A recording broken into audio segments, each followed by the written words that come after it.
તો આ તરફ દેવભૂમિ દ્વારકામાં અસામાજિક તત્વોની સામે કાર્યવાહી યથાવત છે। પોલીસ બંદોબસ્ત સાથે સલાયા પંથકમાં ડિમોલેશન હાથ ધરવામાં આવ્યું। હુસેની ચોક વિસ્તારમાં ગેરકાયદે બાંધકામો જમીન દોસ્ત કરવામાં આવ્યા છે। અહીં અસામાજિક તત્વોના ગેરકાયદે બાંધકામો પર બુલડોઝર ફરી વળ્યું છે। રહેણાંક મકાનો સહિત દબાણો પર ફરી વળ્યું છે તંત્રનું બુલડોઝર। તંત્રની કાર્યવાહીથી અસામાજિક તત્વોમાં ફફડાટ ફેલાયો છે।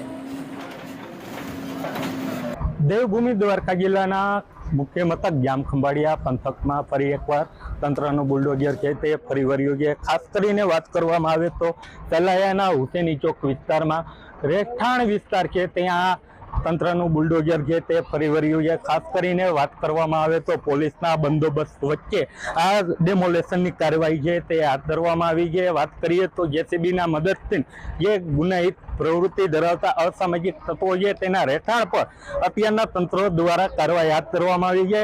વાત કરીએ તો હુસેની ચોક વિસ્તારમાં હાલ તંત્ર દ્વારા ડેમોલેશન હાથ ધરવામાં આવ્યું છે। જય ગોસ્વામી, TV9 દેવભૂમિ દ્વારકા।